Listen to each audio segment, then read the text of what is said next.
In February 1968, in Memphis, Tennessee, some 1,300 sanitation workers, members of Local 1733 of the American Federation of State, County, and Municipal Employees, began a strike. This wasn't an ordinary strike.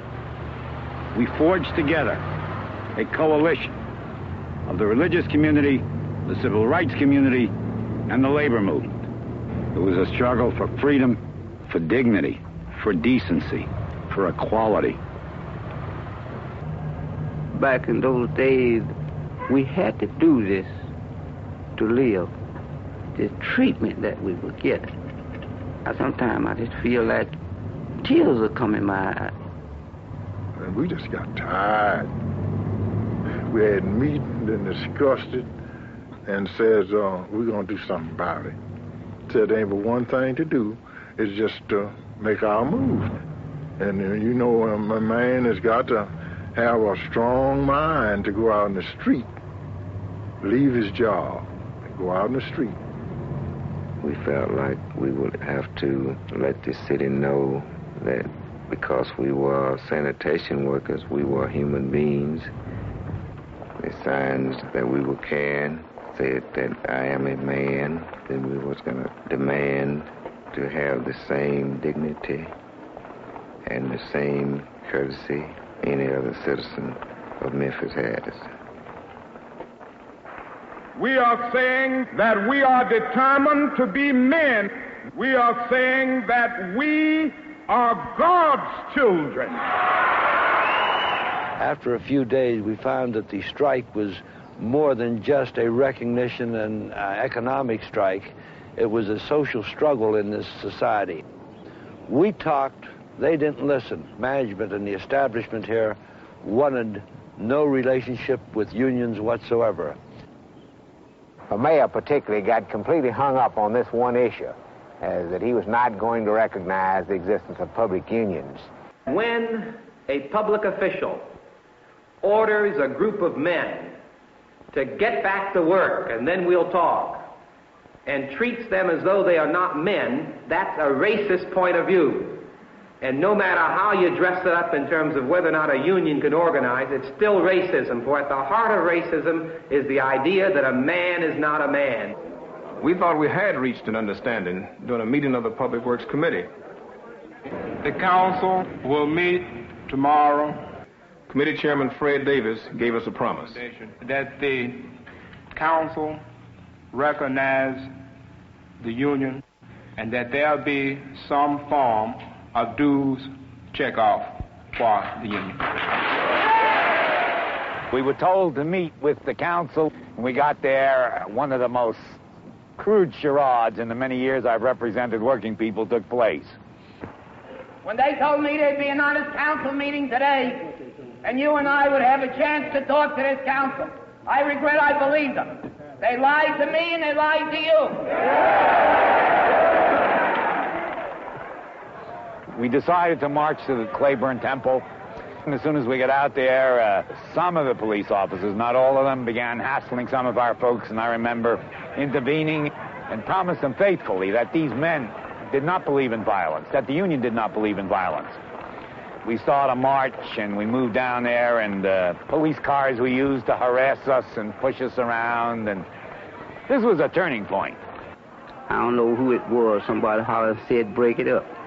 And they just broke right on us. And honest for God in heaven. And they sprayed so much of that stuff down my collar until I could feel it look like running down my back. My eyes, they shot that stuff in both my eyes. Couldn't see nothing. We built into our planning the escalation principle in order to help momentum build. Mass meetings every night, daily marches of the workers and clergy, and then sit-ins at the City Hall, which resulted at least one time in major arrest of many of us.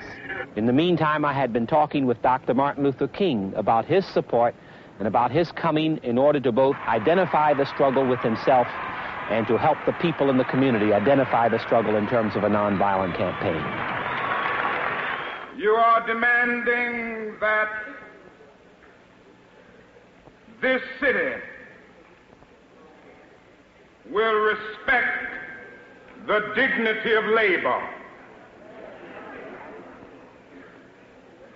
So often we overlook the worth and the significance of those who are not in professional jobs, of those who are not in the so-called big jobs. But let me say to you tonight that whenever you are engaged in work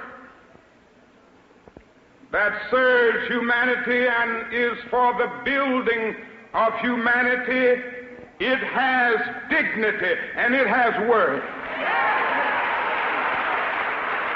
You are reminding not only Memphis, but you are reminding the nation that it is a crime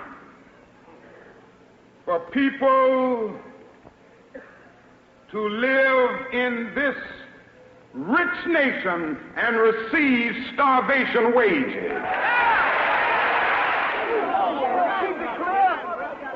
On March 28th, Dr. Martin Luther King led a march here in Memphis in support of the sanitation workers.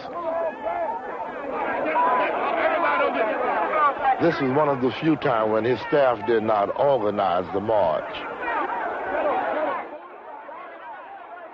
Some of the young people saw this as an opportunity to demonstrate their frustration in what they considered the slowness with which the community leadership was moving. They began to break out windows and disrupt the march. This gave the policemen an opportunity to move in, to break up the march in an effort to discredit Dr. Martin Luther King and the local leadership. When we came back downtown the following day, really to be confronted with tanks and half-tracks and jeeps and National Guardmen with bayonets all over the place, it really sort of provided the classic kind of confrontation between striking workers with nothing more than a picket sign and really what was the might of the armed forces of this city. And it was frightening in one aspect, and where the least bit of wrong action could really have triggered a situation that would have been tragic for many people. Somewhere I read of the freedom of assembly. Somewhere I read of the freedom of speech. Somewhere I read of the freedom of press. Somewhere I read that the greatness of America is the right to protest for rights.